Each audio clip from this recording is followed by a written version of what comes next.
Pessoal, abra a sua Bíblia, a palavra de Deus, sem demora, no livro de Lucas. Lucas, capítulo 10, a partir do versículo 38. Lucas 10, 38. Você que não está com sua Bíblia, pode acompanhar aqui com a gente, vai estar no telão. Você que está em casa, você que está nos assistindo do trabalho, que Deus te abençoe.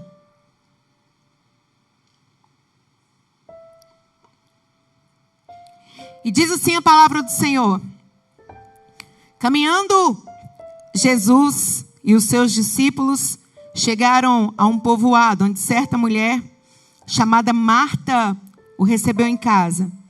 Maria, sua irmã, ficou sentada aos pés do Senhor, ouvindo o que ele ensinava. Marta estava inquieta, ocupada com os muitos afazeres, e aproximando-se de Jesus, inquiriu-lhe: Senhor, não te importas de que minha irmã tenha me deixado só com todo o serviço? Peça-lhe, portanto, que venha ajudar-me. Orientou-lhe o Senhor: Marta, Marta, andas ansiosa e te aflige por muitas razões. Todavia, uma só coisa é necessária. Maria, pois, escolheu a melhor de todas, e esta não lhe será tirada. Curve sua cabeça para orarmos ao Senhor. Pai, muito obrigada pela oportunidade que o Senhor nos dá mais uma vez de estarmos aqui meditando na Tua Palavra, de estarmos Te adorando em unidade. Como é bom nós estarmos num país livre, estarmos num lugar, ó Deus, onde podemos estar aqui agora, glorificando e exaltando o Teu santo nome. Por isso pedimos que sejamos hoje renovados mais uma vez. Que o Teu Espírito Santo venha falar aos nossos corações. Que o Senhor venha nos direcionar. Nós queremos ser uma igreja que segue os Teus propósitos, que anda conforme a Tua sã doutrina. Nós não queremos ser errantes, não queremos caminhar de acordo a nossa mente carnal, nosso achismo. Queremos andar sendo direcionados pelo Senhor Jesus. Por isso que o Senhor, ó Deus, nos trouxe aqui, por isso que o Senhor nos quer, ó Pai, juntos, em unidade, aprendendo, meditando, e somos agradecidos por isso.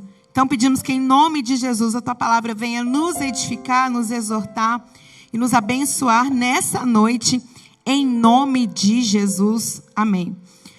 Nós estamos vivendo num tempo onde a gente fica até assustado com a tecnologia, pensando aonde isso vai parar. São muitos avanços, são muitos aparelhos. Hoje nós temos aí uma facilidade muito grande, nós temos micro-ondas, nós temos lava-roupa, nós temos lava-louça, nós temos Alexa. Para quem se sentir sozinho, você pode até conversar com esse aparelho, você pode bater papo, você pode pedir dados. Hoje as coisas estão até conectadas. A Alexa, a gente vê aí ar-condicionado, a gente vê cortina, enfim. Parece que não tem limite para tecnologias, não é verdade? E isso parece que facilitou muito as nossas vidas. Parece que a gente realmente não precisa se preocupar com muitas questões. Tem até um robô agora que varre a casa, que aspira, que passa pano. E eu achei que isso fosse mentira. Eu achei que, de alguma forma, isso era uma invenção, a coisa não funcionava. E eu fui para os Estados Unidos agora, estive na casa do meu irmão, e ele tem um robô, e o robô realmente funciona. O robô, ele varre, ele aspira e passa pano. Então, você deixa ele lá, não substitui uma faxina muito grande, mas ele facilita a vida. Ele vai mapeando o lugar, porque eu imaginei, gente, essa coisa vai ficar perdida, vai ficar confusa, né? Não vai saber para onde ela foi, para onde ela vai voltar. Não. Ele mapeia direitinho o chão. E é uma coisa impressionante. Pesquisando preços, tem a partir de R$500 até 8, 10 mil reais. Então a gente fica pensando, nossa, poxa vida, o que eles vão inventar mais? São tantas coisas, e diante de tanta tecnologia, diante de tantas invenções, a gente continua sem tempo. Era para ser o oposto. Com tantas invenções, era para a gente ter mais tempo para o que a gente quer. Era para a gente ter mais tempo para os estudos, mais tempo para a família, e principalmente mais tempo para Deus. Agora, por que com tantas coisas, com tantas facilidades, a gente a cada ano, a cada década, a gente tem menos tempo? Menos qualidade de vida. Não é à toa que hoje institutos investem milhares e milhares de dólares para poder ensinar sobre qualidade de vida. Sobre pessoas que saibam superar situações adversas, pessoas que tenham empatia, que saibam conviver, que saibam valorizar famílias. Até no curso, eu comecei a fazer o curso de Direito há mais ou menos 20 anos atrás. E eu voltei agora. E olha que interessante, na época quando eu comecei, não tinham tantas matérias voltadas para o desenvolvimento humano. Hoje a gente tem. Eu acho até esquisito, porque eu realmente fui para estudar questões relacionadas ao direito. E eu tenho até uma amiga ali que é da minha faculdade, e eu falei com ela assim, nossa, mas eu não quero ficar estudando sobre comportamento, sobre inteligência emocional. Esse assunto é tão rotineiro. E ela falou assim, amiga, é rotineiro para você. Para algumas pessoas, não é rotineiro.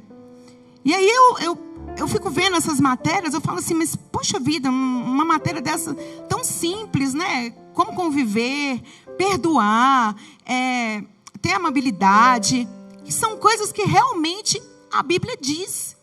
E como eu disse, institutos têm gastado milhares e milhares de dólares para poder fazer com que as pessoas achem realmente a verdadeira felicidade.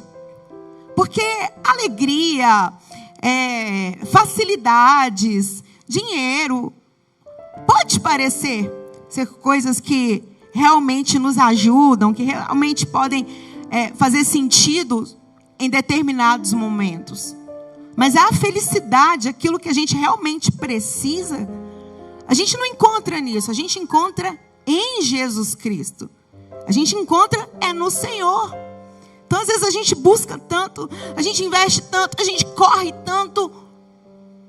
Mas está aqui, olha, tão simples. A gente vê a atitude de Maria comparada à atitude de Marta. Hoje eu quero falar um pouquinho sobre isso, porque aqui fala sobre dois perfis de mulheres. Uma que serviu e outra que escolheu fazer aquilo que era adequado momentaneamente para ela. O que é muito pertinente, porque nós estamos na conferência de servos. Conferência que nos ensina, que nos motiva a servir ao Senhor. Se você tiver oportunidade ao sair daqui, por isso nós não queremos estender muito culto, para que você possa passar no Jet Park e conhecer os nossos ministérios, para você se envolver, para você realmente servir a sua igreja, servir ao Senhor, servir o próximo e experimentar desse momento tão precioso. Quando nós estamos servindo, eu falo assim, que isso é algo realmente profético, é uma semente no mundo espiritual. Quando nós servimos pessoas, quando nós cuidamos daquilo que é do Senhor, que diz respeito à obra dele, pessoas que estão envolvidas na obra dele, o Senhor cuida daquilo que é nosso. Olha como que são as leis espirituais demonstradas aqui nas leis físicas. Não existe mistério. Na Bíblia diz que o Senhor tem preparado casas para nós. Nem olhos viram, nem ouviram aquilo que o Senhor preparou. Mas o propósito dele para as nossas vidas, para o povo de Israel, para toda a nação, o Senhor já apontou desde o início da Bíblia. E o serviço é algo que o Senhor aponta como algo necessário e essencial. Na nova aliança, os 10 mandamentos, as leis, se resumem em 2. Amar ao Senhor sobre todas as coisas e amar ao próximo como a ti mesmo. Porque quando existe o verdadeiro amor, fica fácil a gente ter tolerância, a gente ter perdão, a gente buscar a felicidade. Doutor Samara ali é médico, diretor de hospitais. Tem ali a doutora Sara também. E eles podem confirmar o que eu vou dizer. Eu li uma pesquisa sobre diversos médicos ao redor do mundo que relatavam os últimos momentos de seus pacientes que estavam no estágio final. E eles relatam que a maioria, enfim, não posso falar que isso nunca aconteceu, mas a maioria, 97% dessas pessoas que estavam nesse momento do fim da vida delas, quando elas tinham uma oportunidade de pegar um telefone, de falar com alguém da sua família, era para pedir perdão. Não era para ligar para a empresa do cartão de crédito para que o limite fosse aumentado. Não era para ligar para a concessionária e pedir que eles deixassem na porta do hospital o último modelo de carro. Não. As pessoas, elas geralmente, as pessoas que entendem o valor da vida, elas usam esses últimos momentos, esses últimos minutos que ela tem para dizer eu te amo. Para falar me perdoa. Para dizer, poxa, eu queria ter mais tempo para ficar com quem eu amo. E nós temos que pensar, realmente, no tipo de pessoas que nós queremos ser. Se nós queremos ser pessoas que servem e encontram a felicidade naquilo que Jesus mandou, ou se nós somos pessoas que queremos ser o tempo inteiro servidas. E nesse texto fala justamente sobre isso. Fala no momento em que Jesus chega na casa de Marta e Maria, para ter um momento, para ter uma refeição. E Marta fica completamente angustiada, agitada, porque a preocupação dela era com o que as pessoas vão pensar. Eu preciso servir muita gente. Quando a gente vê aqui a Bíblia descrevendo que Jesus e os seus discípulos chegaram na casa de Marta e Maria, a gente imagina que realmente eram muitas pessoas. Só de falar Jesus e seus discípulos, a gente já pode colocar aí mais ou menos 13 pessoas. Eu entendo a preocupação de Marta, mas as coisas precisam ser realmente dosadas. Precisa haver um equilíbrio. Eu me lembro que há 2 anos atrás, quando o meu irmão Tiago, ele me chamou, ele havia conversado com meu pai, e dentro de um entendimento deles, eu fui convocada para estar aqui à frente da Igreja Batista Getsemane. E foi uma época de muita surpresa para mim. Eu sou uma pessoa com um perfil extremamente analítico e perfeccionista. Você que me vê às vezes brincando, imagina, essa menina ela é mais de humanas, talvez ela deve, por ter um temperamento mais agitado, talvez ela deve falar sem pensar, ela deve fazer, deve agir no impulso. Não. Eu faço, inclusive, desde 2013, a ferramenta comportamental.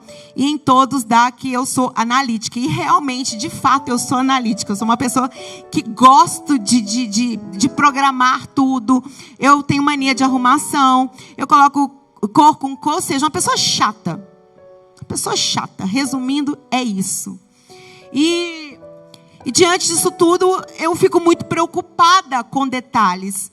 Vocês chegam aqui no culto de sábado, no culto de domingo, parece que a coisa está acontecendo nada, mas não, a gente acaba o culto no domingo, na segunda-feira eu já estou reunida com a equipe, para a gente poder pensar nos próximos cultos, pensar na programação, pensar no teatro, pensar na ação social, pensar no louvor, porque essa é a minha característica. Mas essa característica, ela precisa ser bem vigiada, porque senão a gente perde aquilo que é essencial.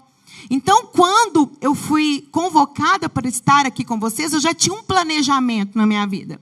Eu já sabia o que eu ia fazer, eu já sabia quanto tempo iria durar, o curso que eu estava fazendo naquela época. E quando eu vim para cá, minha rotina ela mudou completamente. E isso me trouxe uma estabilidade. Eu realmente saí da minha zona de conforto e isso me deixou muito incomodada. E eu me lembro que no meio desse incômodo todo de ter que vir para a igreja muito cedo, não ter hora para voltar, eu tinha que sair com várias bolsas, porque eu tinha cismado de fazer uma dieta na época que tinha a hora certinha para comer. Eu tinha que sair com muitas roupas, porque eu não sabia quais compromissos eu teria. Então eu saía com uma roupa, mas aquela roupa não estava adequada, eu tinha que trocar. E realmente foi algo muito confuso. E meu irmão vira para mim no meio de toda essa agitação e fala: em 3 dias é o aniversário do papai. E você está responsável por tudo. Eu falei: e como é que é, Tiago? Quantas pessoas vão vir? Porque ele estava à frente disso nos últimos anos. E ele falou: Dani, vai vir só a família. Então, você prepara, e só a gente, vai ser uma coisa bem íntima. E você vai cuidar disso daí. Falei: tá bom, ok. Fui lá, pedi para comprar a melhor picanha que tinha. Entendam, gente, o que eu estou dizendo, sem ostentar. Eu preparei o melhor para o meu pai. Então, a gente preparou a melhor comida, mandei alugar a louça, alugar as taças, enfim, eu realmente quis fazer algo muito bonito, muito especial para a família, porque eu estava me sentindo, mesmo no meio desse desconforto que eu estava vivendo social, enfim, eu estava feliz. Eu falei assim: agora eu estou num cargo de confiança, então eu quero realmente oferecer o meu melhor para a minha família. E já que a responsabilidade está sobre mim, eu vou dar o meu melhor. Então eu fiz a lista. Vai no não sei aonde, compra os legumes assim, compra o palmito assim para ser assado. E realmente eu fiz uma coisa muito bonita, mas muito limitada. Porque pensando na minha família, eu pensei em 20 pessoas. 20 pessoas comendo já é mais que o suficiente, porque na minha casa são 5. Mais os agregados, mais o marido, enfim, sobrinho, não sei o que e tal. Falei: tá bom, 20 pessoas. E foram compradas carnes para 24. O que aconteceu? Meu pai saiu no corredor. Vai ter festa lá em casa, gente. Vai ter churrasco, vamos para lá. Gente, eu não acreditei. Eu falei com vocês que eu preparei para 20, e eles ainda foram bondosos comigo e compraram para 24. Chegaram 60 pessoas. 60 pessoas. Não estou brincando. Não tinha talher para isso. Não tinha prato. E, claro, não tinha comida, porque crente come. Parece uma draga, é a draga que fala, né? A gente é assim. Quando a gente senta para comer, a gente come com força mesmo, né? Com a gente não tem essa história de que é adolescente. Não, a gente não tem solitária na barriga. Eu falo que crente tem acompanhante. A gente chega numa festa, a gente não consegue provar. A gente senta, abre uma fome. E detalhe, quem é prevenido igual eu ainda come antes de sair de casa, né? Para chegar na festa e comer mais. E eles não fizeram feio, eles comeram mesmo com força. E não tinha mais o que servir. E não tinha mais o que fazer, porque não tinha multiplicação ali. Eu não vou contar para vocês a história da multiplicação, porque ela não aconteceu. O bom é que as pessoas entenderam e já conhecem papai. Não, pastor, eu vim aqui só para dar um abraço, aquele negócio todo, sexta-feira à noite. Eu sei que por fim a gente conseguiu ir na padaria e comprar pão de alho. A gente comprou bastante pão de alho e a gente cortou eles bem pequenininho, assim, menor que o pãozinho da ceia. E é o que tinha. E água. Agora imagina o calor. Ele faz aniversário dia 2 de outubro. Estava muito quente. Só que a única desesperada, a única aflita ali era eu, porque as pessoas estavam ali para celebrar a presença dele, para celebrar o aniversário dele. Estava todo mundo rindo, conversando, e eu esbaforida, e eu cansada, exausta, chateada, irritada. Quando eu parei para observar, e é óbvio que eu parei praticamente no fim da festa, eu vi que todo mundo saiu rindo. Todo mundo saiu tranquilo, levando uma boa. Mas eu tinha perdido a minha noite. Eu tinha perdido aquele momento com a família, com os amigos, que eu poderia ter conversado com eles, que eu poderia ter levado na brincadeira. Isso é a Marta. Isso é a Marta. Depois daquele dia eu falei, eu não quero ser assim. Porque o Senhor está me colocando numa posição melhor. O Senhor está me dando um cargo de liderança. E eu vou deixar isso subir ao ponto de eu perder aquilo que é essencial, aquilo que é primordial. Jesus falou com Marta, Marta, Marta, cuidado, você vai ter afazeres para o resto da vida. A gente tem afazeres todos os dias. Todos os dias a gente tem que arrumar aquilo que saiu do lugar, a gente tem que lavar aquilo que sujou, a gente tem que limpar aquilo onde está sujo. Vai chegar boleto para a gente pagar. O relógio vai continuar rodando. Mas qual a qualidade de vida que a gente realmente vai ter em Jesus Cristo? Quando a gente vê um caso como esse, de ontem, que eu acordei com as piores notícias na internet, a gente repensa realmente. Senhor, o que faz sentido? O que vale? Eu ver aquelas jovens. Estava acontecendo uma rave na faixa de Gaza. E realmente as imagens foram assustadoras, porque a gente viu ali jovens que não sabiam o que ia acontecer com eles. Eu fiquei imaginando a Issa. Uma vez a Issa foi para Israel e eu não queria que ela fosse. Ela foi com os meus pais. E eu realmente sempre tive muito receio desses conflitos, sabe? E eu não pude ir para a viagem. Eu fiquei com meu coração tão aflito, perfeccionista. Fiquei com meu coração tão aflito. Falei assim, meu Deus, se começa uma guerra e a minha filha está lá. Então, quando eu vi as imagens daquelas jovens, principalmente das mulheres, que mexeu muito comigo, eu fiquei, Jesus, a gente precisa realmente estar preparado para tudo. E a gente só vai estar preparado se realmente o Senhor for a nossa prioridade. Não tem como a gente deixar de pensar nisso, não tem como a gente deixar de falar, porque é realmente um alerta que o Senhor está nos dando. Tudo aquilo que está acontecendo na história da humanidade já está escrito aqui. Não existe surpresa para aqueles que realmente meditam na palavra do Senhor Jesus.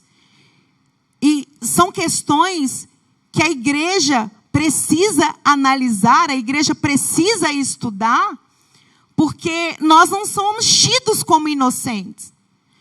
Eu falei ontem na juventude, inclusive se você puder, assista a mensagem de ontem, porque eu relatei a festa dos tabernáculos. E como que tudo no Velho Testamento e na história do povo judeu aponta para Jesus Cristo. E em Jesus se completam todas as profecias que foram dadas no Velho Testamento. Então Jesus, ele vai voltar. Essa é uma certeza que nós temos. Nós não sabemos quando ele vai voltar. Talvez ele chegue para mim e para você amanhã. Como chegou para aqueles jovens, para aquele povo. Mas a certeza que nós temos é que ele vai voltar para nós. Nós queremos que ele venha nos buscar nos ares. Que a gente venha se encontrar com ele nos ares. Mas pode acontecer que não. O tempo dele é o tempo perfeito para as nossas vidas. Ele sabe de todas as coisas. Mas como que a gente vai ter vivido aqui? A gente vai só pensar, a vida é curta?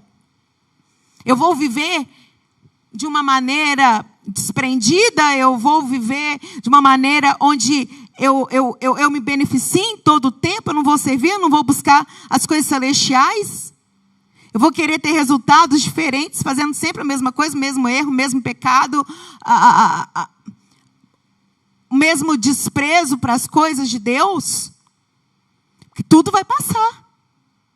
Os dias, eles estão correndo. Nós já estamos aí em outubro, já pensando em dezembro. Inclusive, eu já estou pensando no que tem que fazer em dezembro. Já comecei a comprar presente de Natal em agosto. Essa é a característica de uma pessoa perfeccionista, como Marta. Que se não tomar cuidado, se não vigiar, perde aquilo que é essencial.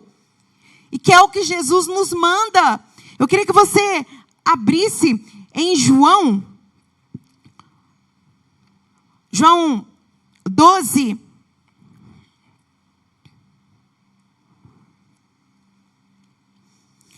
Versículo 1, que diz assim: 6 dias antes da Páscoa, Jesus foi para Betânia, onde estava Lázaro, que havia morrido e fora ressuscitado dentre os mortos. Então ofereceram-lhe um jantar. Marta, o que Marta fazia ainda? Servia.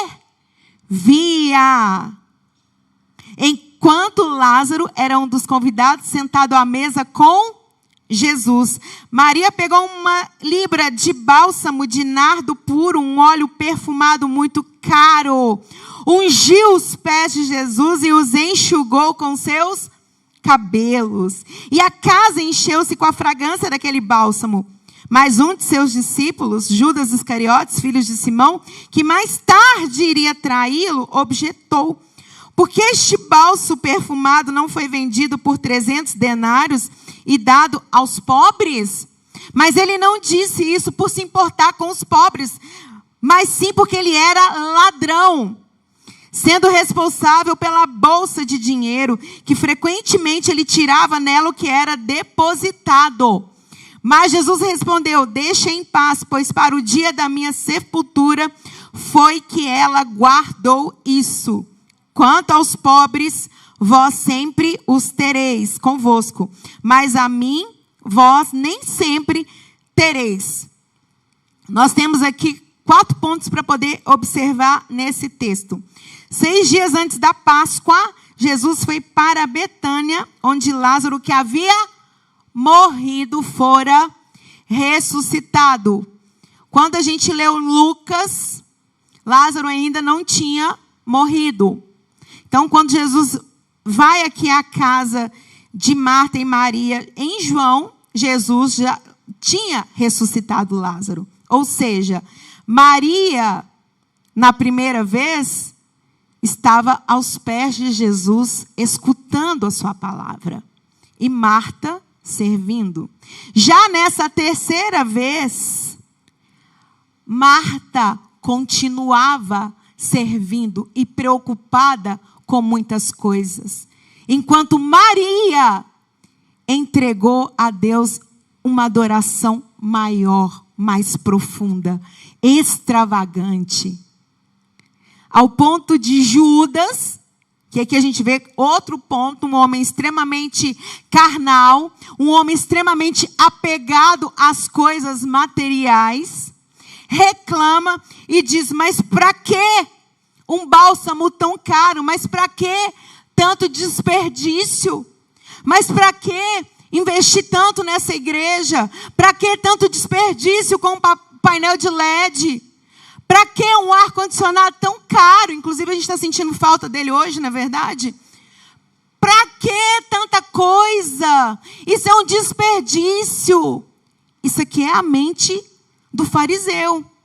Isso aqui é a mente daquela pessoa tacanha, que não consegue acessar um ambiente de prosperidade espiritual, que não consegue entregar o melhor para o Senhor, mas que no fundo quer o melhor para si, que é um princípio de egoísmo, de avareza. Eu fiz um cálculo aqui, gente, já tem uns anos que eu fiz esse cálculo, tá? Não sigam ele à risca. Eu fui pesquisando para saber quanto seria, na época, o perfume, mais ou menos, aproximadamente, e já tem mais de 10 anos. No cálculo que eu fiz naquela época, era um perfume de 15 mil reais. Imagina para nós, que eu já vi gente fazendo. Imagina naqueles tempos. Era o valor? Não. Mas o valor mostrava o desprendimento de Maria. Enquanto Marta continuava com a mesma atitude, com a mesma preocupação, sem desfrutar da presença de Jesus, Maria entregou ali uma oferta maior, uma demonstração maior de amor a Deus. Ela chega e derrama o perfume, o óleo perfumado muito precioso aos pés de Jesus Cristo. O Senhor está nos chamando, igreja, para um relacionamento profundo com Ele. O Senhor não quer que nós venhamos viver de momentos. O Senhor não quer que a gente entre e saia da igreja sem realmente desfrutar da presença do Senhor Jesus, de buscarmos a Ele em espírito e em verdade.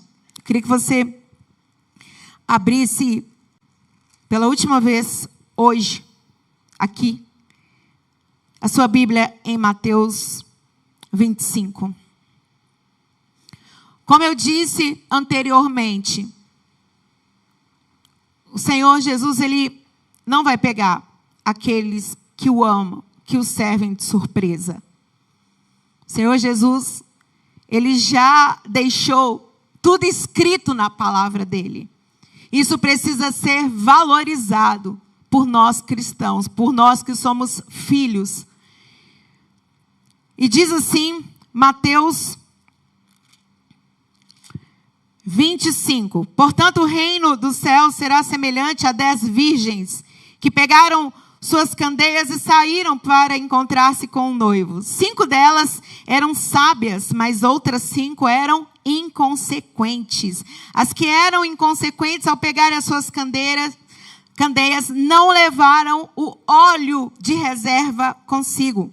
Entretanto, as prudentes levaram o óleo em vasilhas junto com suas candeias. O noivo demorou a chegar e todas ficaram com sono e adormeceram. À meia-noite ouviu-se um grito, e eis que vem o noivo. À meia-noite ouviu-se um grito, e eis que vem o noivo. Saía ao seu encontro. Então todas as virgens acordaram e foram preparar as suas candeias. As insensatas recorreram às sábias. Dai-nos um pouco do vosso azeite, porque as nossas candeias estão se apagando. Porém as sábias responderam, não podemos, pois assim faltará tanto para nós quanto para vós outras. Ide, portanto, aos que vendem, comprai-os. Mas saindo elas para comprar, chegou o noivo. As virgens que estavam preparadas entraram com ele para o banquete de núpcias e a porta foi fechada. Mais tarde, todavia, chegaram as virgens e prudentes e clamaram, Senhor, Senhor, abre a porta para nós. Contudo, ele lhes respondeu, com certeza vos afirmo que não vos conheço. Portanto, vigiai, pois não sabei o dia, tampouco a hora em que o Filho do Homem chegará. Esse era um costume judeu, que realmente a gente vê que aponta para a vinda de Jesus Cristo. Como eu disse, assista o culto de ontem, porque lá a gente mostra como era o processo da festa dos tabernáculos, desde o Velho Testamento de Levíticos, né, desde o momento que o povo saiu do Egito, até chegar em Jesus Cristo no Novo Testamento. E aqui não é diferente, eles tinham costumes. E um dos costumes que eles tinham era de fazer um acordo. Os pais dos noivos. Então o pai ia até o pai da noiva, e aí eles concordavam que haveria uma união, e o pai do noivo se comprometia com o pai da noiva a preparar o seu filho para que quando acontecesse essa união, a filha não ficasse desamparada. Então, a partir do momento que eles estavam noivos, aquele jovem, aquele homem, ele iria preparar a casa, ele iria construir, ele iria se preocupar com os recursos, dar continuidade aos negócios, para que aquela mulher, ela ao ser levada para casa, ela pudesse ser sustentada, ela tivesse todo o amparo necessário. E a mulher, por sua vez, se comprometia a se preparar. Então, ela se adornava, ela se banhava, ela preparava as roupas, o pai da noiva preparava a festa. Naquele tempo não era tudo rápido, não tinha tudo como nós temos hoje. As distâncias, elas eram percorridas a pé, às vezes até a cavalos, mas não tinha muita facilidade para as pessoas se locomoverem. Então, tudo tinha que ser muito preparado, tinha que ser tudo muito planejado, para que não tivesse problema. Então, o pai e a noiva, eles tinham que estar mais ou menos preparados, para quando o noivo chegasse com a família, com o cortejo, a noiva estivesse pronta, o casamento estivesse praticamente pronto, para assim acontecer a união. Então a noiva, como ela não sabia quanto tempo esse noivo ele iria precisar para preparar tudo aquilo que era adequado, ela tinha que estar com as suas lamparinas, com a sua lamparina acesa. Porque ele poderia chegar a qualquer momento, inclusive à noite. E quando ele chegasse e ele visse a lamparina acesa, ele ia saber que ela estava preparada.